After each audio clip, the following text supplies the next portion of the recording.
Welcome to Eswari blog hub.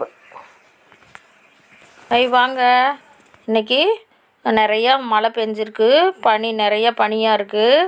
அதனால் எல்லாருக்குமே யார் பார் சின்ன குழந்தையிலேருந்து பெரியவங்க வயசானவங்க வரைக்கும் ஒரே இரும்பல் சளியாக இருக்குது. பாருங்கள், இந்த இஞ்சி நல்லா தோல் சீவிட்டு நல்லா கழுவி எடுத்து வச்சுக்கணும்.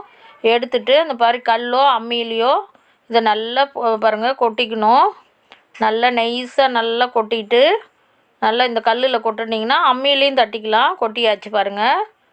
கொட்டினோடனே அதை எடுத்து இந்த ஸ்பூனில் பாருங்கள், அதில் சாறு வரும். சாறு வர அளவுக்கு நல்லா அந்த மாதிரி நெய்ஸாக கொட்டிக்கணும். பாருங்கள், சாறு வருது பாருங்கள். அந்த அளவுக்கு அந்த ஒரு துண்டு இஞ்சி எடுத்தால் அரை ஸ்பூன் வரும். பாருங்கள், கரெக்டாக அரை ஸ்பூன் வந்துருச்சு. அரை ஸ்பூனு பண்ணிவிட்டு தேன் கட்டாயம் இது தேனில் தான் சாப்பிட்ணும். தேனில் கலக்கணும். அரை ஸ்பூன் தேன் ஊற்றிக்கணும்.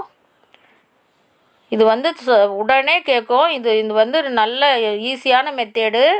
ஆனால் எவ்வளோ மாத்திரை மருந்து என்ன மூலிகை சாப்பிட்டாலும் கேட்காது. இதுக்கு உடனே பாருங்கள், அரை ஸ்பூனுக்கு அரை ஸ்பூன் கலந்துக்கணும்.